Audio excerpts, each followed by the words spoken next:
Yes, we're back to this. I've just decided to chuck it all this week. Start Feedback Friday 2 days earlier. It's like, I don't know, Feedback Wednesday. I'm not even going to try to make an alliteration here. Because I did a video on this timepiece. Timepiece. Yesterday. And, well, the reaction was very positive towards me. Some of the reaction towards Rosalyn Wiseman was more like this. I knew how this would be settled in the animal world. Yep.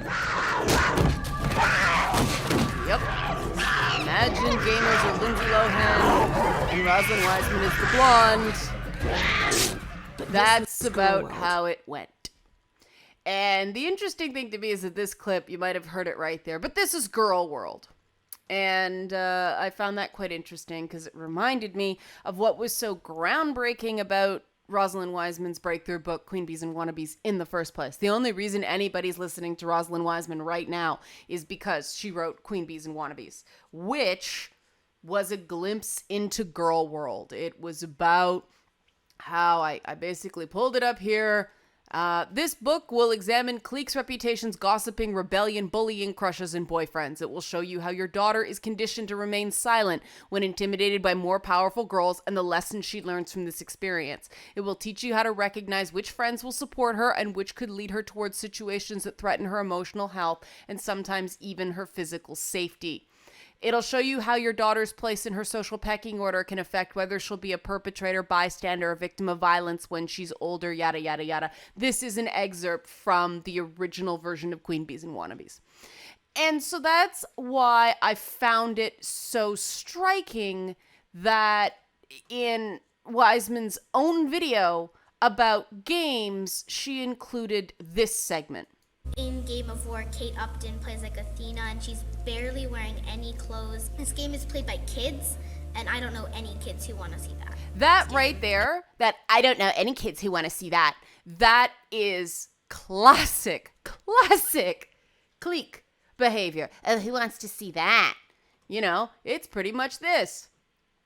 Look how red she is. You love him, and he totally complimented you. That is so fetch. Gretchen, stop trying to make fetch happen. It's not going to happen. See, and this is what this kind of behavior does to young, not just women, but young everybody. Stomp around like a giant while the rest of us try not to get smushed under his big feet. What's so great about Caesar? Aggressive Brutus navel. Is just as cute as Caesar. Okay, Brutus is just as smart as Caesar. People totally like Brutus just as much as they like Caesar. And when did it become okay for one person to be the boss of everybody, huh? Because that's not what Rome is about. We should totally just stab Caesar! Gretchen Wiener's had cracked. And that's pretty much what a lot of internet comments look like nowadays. The thing about the internet is it's a bunch of people cracking. Just like that. This is what a lot of the discussions of women in gaming and, you know, the place of people in gaming ends up being like, because we're trying to have these discussions in a series of hierarchies and popularity contests, right? YouTube commentators like myself get subscribers and we get upvotes and downvotes and it's popularity contest. And then you go over to Reddit and it's all upvotes and downvotes and sorry, it's likes and dislikes on YouTube. I can't keep it straight.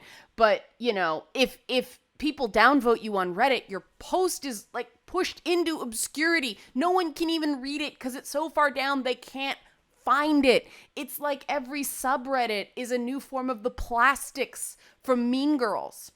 But the other thing that killed me about Kate Upton is in Game of War and she's practically wearing no clothes. Oh my God, no kid wants to see that.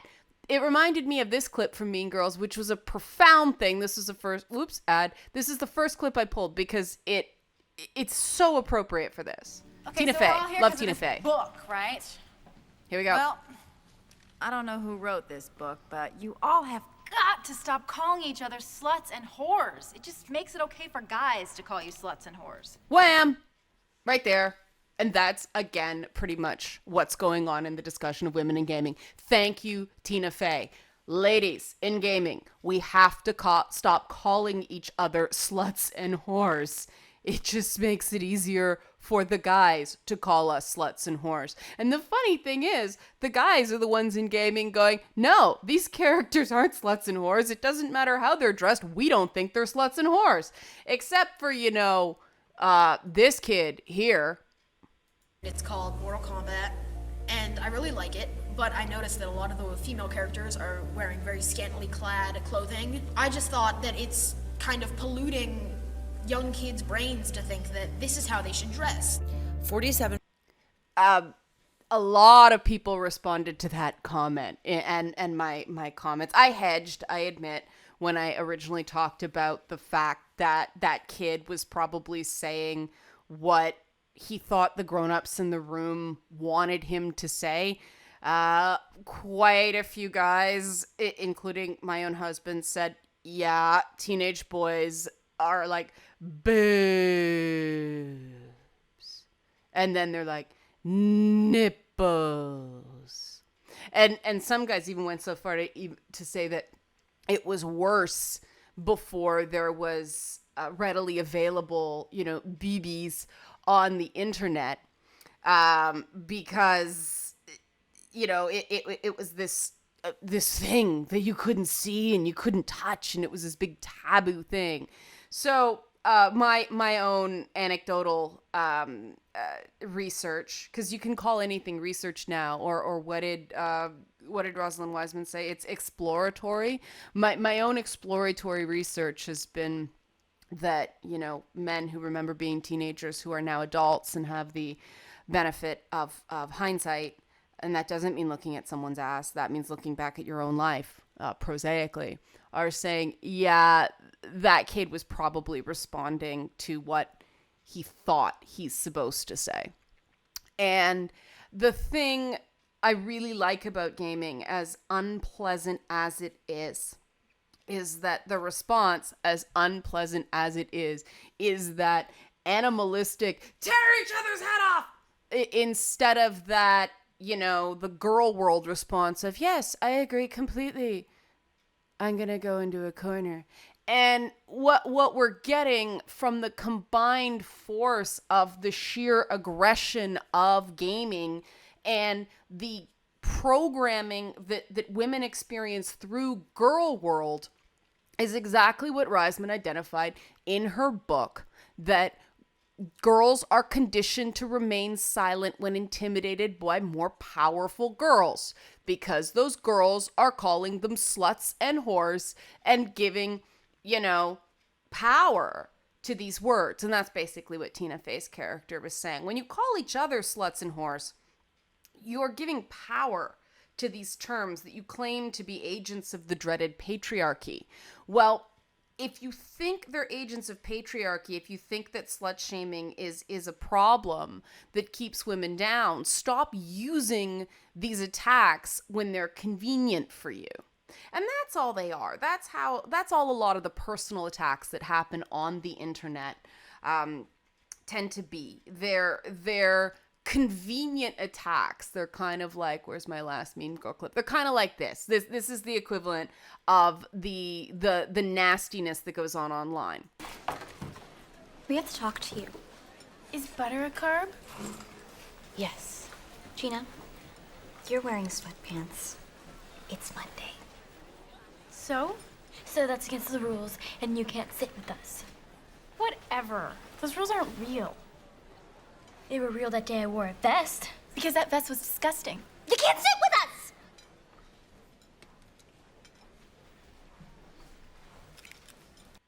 That's pretty much what the rules are like for women in gaming. 1 minute it's like, yeah, girl power and all that stuff. And the next minute, no, you can't wear that. You can't wear that. Do you notice what the girls are wearing in this movie that's for girls, and this is the popular girls? That one girl I showed the clip of had that aggressive navel that is no longer available at PAX. Available. They're probably available, but it's in the rules that if you have aggressive navel, you could be asked to cover up at a science fiction convention. Well, PAX is a gaming convention.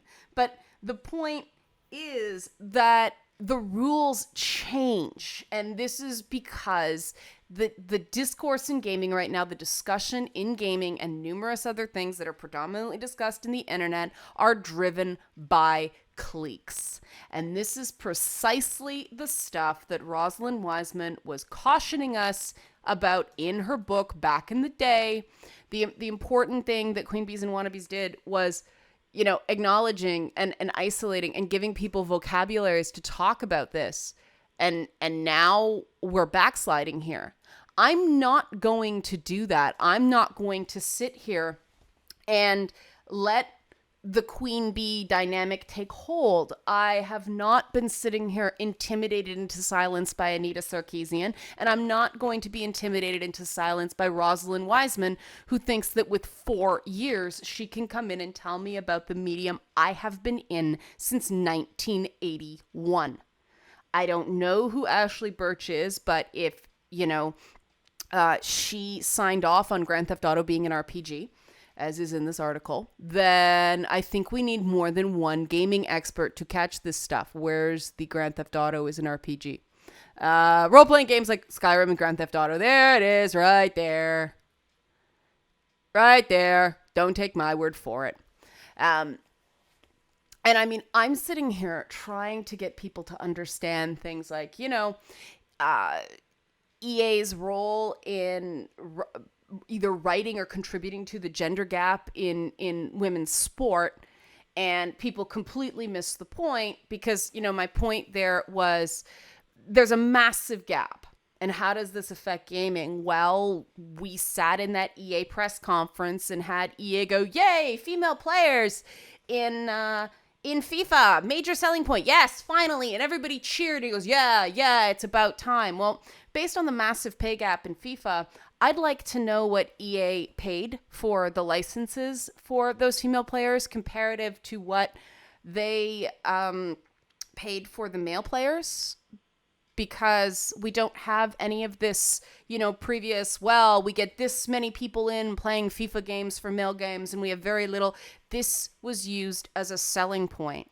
So if EA really is on the forefront of gender parity in their sports games, I would think that they'd be paying as much per player per license for the women, since it's a selling point, as they would the men. That was the point I was trying to make. And people just threw all this mud in the air about international norms for soccer and all these statistics and numbers and how much sponsorship it brought in. None of that has anything to do with what EA is paying for a new feature they believe is a selling point predominantly in North America. Okay, guys? That's the fight I'm having. Meanwhile, gaming as a whole is giving away its power to these people who essentially come in from the equivalent of being homeschooled in Africa when it comes to gaming, and suddenly start saying, well, I'm going to come in here and I'm going to flash my feminist credentials in your face and you have to listen to everything I say because I've been doing this for 4 years. Oh, how long have you been gaming? 28 years? I'm probably, oh my God, it's more than that. I've been gaming for 35 years. Oh my God, 35 years I've been gaming. And she, Miss 4 years, is telling me 35 years that everything I know about boys in video games is wrong. And I'm supposed to defer to the queen bee in girl world and be intimidated and not speak up and say, Rosalyn Wiseman, I respect what you have done for our understanding of alternative aggressions in adolescent girls, but on this point, you are wrong. You have not been around long enough. Your method of analysis does not go deep enough, and your conditions do not tell the whole picture. And I will not be intimidated into silence because of Rosalyn Wiseman's queen bee status in feminism. That would be taking the work I respect that she has done and throwing it out the window. That would be taking my commitment to feminism as concepts that I think are very, very useful for everyone, and and putting that in a box so that I can stay popular. I can keep sitting at the lunch table with the cool people. Well, I decided I wasn't going to do that with feminism last year. And before that, but last year I finally sort of had my coming out party and started talking about these aggressions that happen. And this is the thing about feminism, guys. This is the thing that people are like, well, why does feminism do this? Why does feminism do that? Because we have these aggressions that are swirling around, these social aggressions. And as much as we try to fight for equality, we are programmed with this stuff. And people are running these scripts well into adulthood.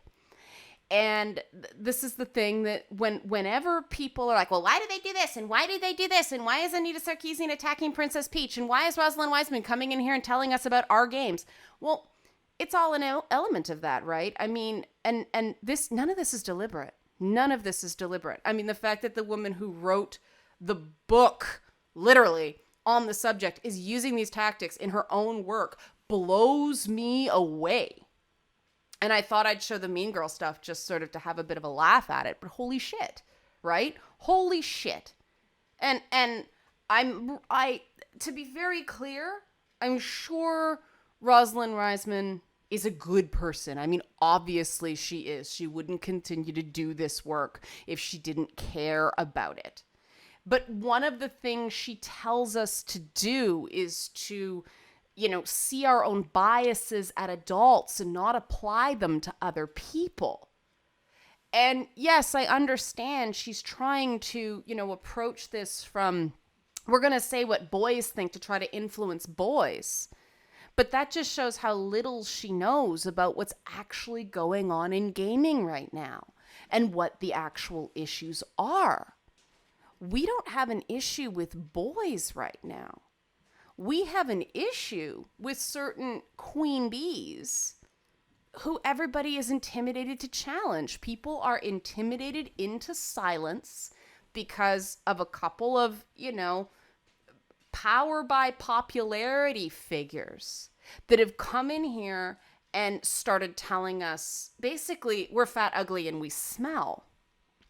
And it's so junior high school and it's so high school. And I've been criticized for using high school metaphors, but it's apt, right? It's apt. This is the level we're at because of these strong social pressures that are increasingly affecting men as well as women because, it used to be boys would punch each other in the face or do something equally stupid and solve it. Whereas now we have these zero tolerance policies in schools. So boys are getting just as passive aggressive as girls are. And I see that. I mean, I see a guy going, you suck and you're this and all the trash talk. You mama. The REAP or however it is. No, that's RAEP. I don't know. I don't use the whole get around the word filter for the word rape thing. And then the minute you hit them, the minute you get back at their eyes, that was very disrespectful. I feel disrespected. That was hurtful. We're all a bunch of posers.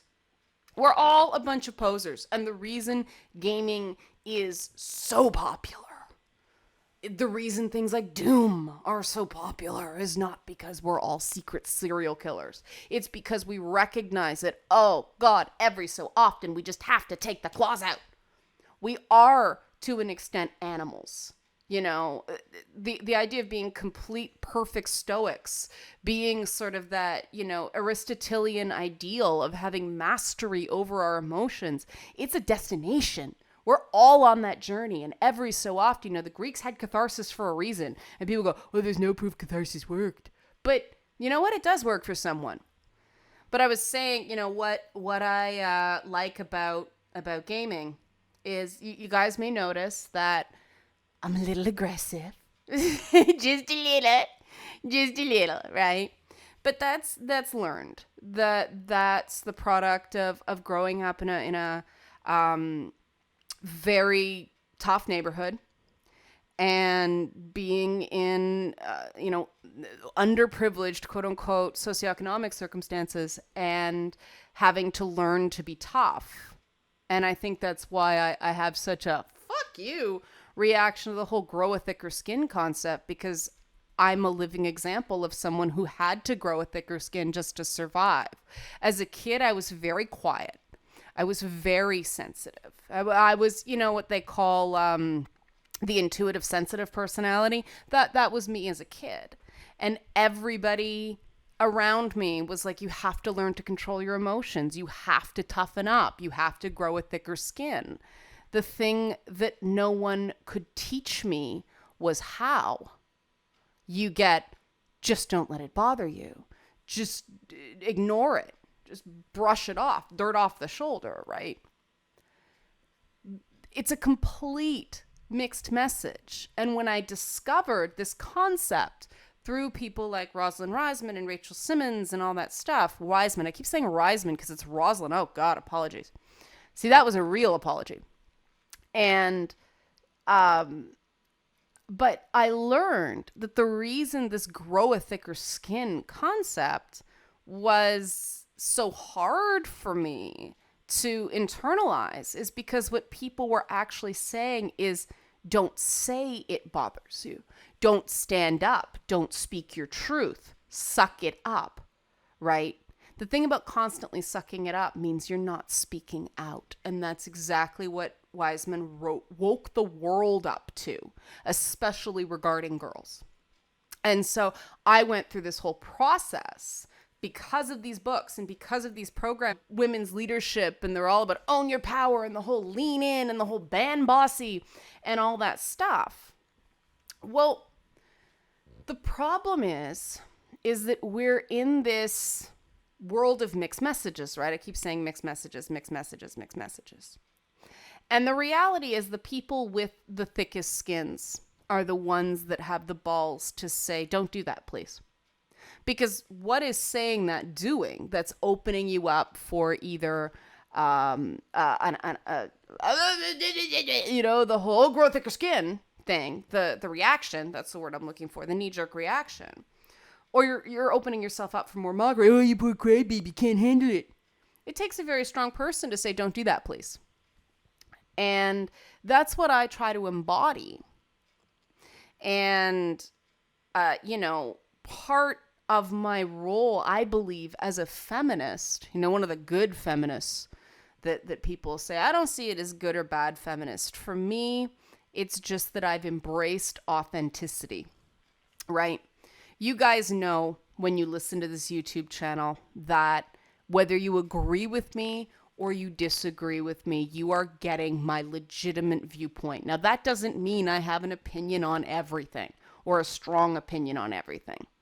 If I don't have an opinion, I will say so. And that's an important part of authenticity as well. But that desire to be authentic instead of being a politician, instead of continuing to live in girl world, instead of living in people world, is that you are going to get my legitimate, sincere thoughts on anything. And those people, those haters who insist that I have a political agenda or that I'm a shill for something, yeah, that pisses me off. Because if there's anything I want to make clear, if there's anything that's important to me, it's that work I've done regarding authenticity and shaking off those deeply socially disciplined feminine survival tactics, which is don't rock the boat, don't say what's really bothering you, don't speak out, don't confront people. And it's amazing how many people attack the person who is responding authentically to something and defend the person who is trying to be a social bully by being snide. And these are the things I think we can keep out of gaming because gaming is something that revels in aggression. The one thing science tells us is that playing action games, playing shooters increases aggression. That's great.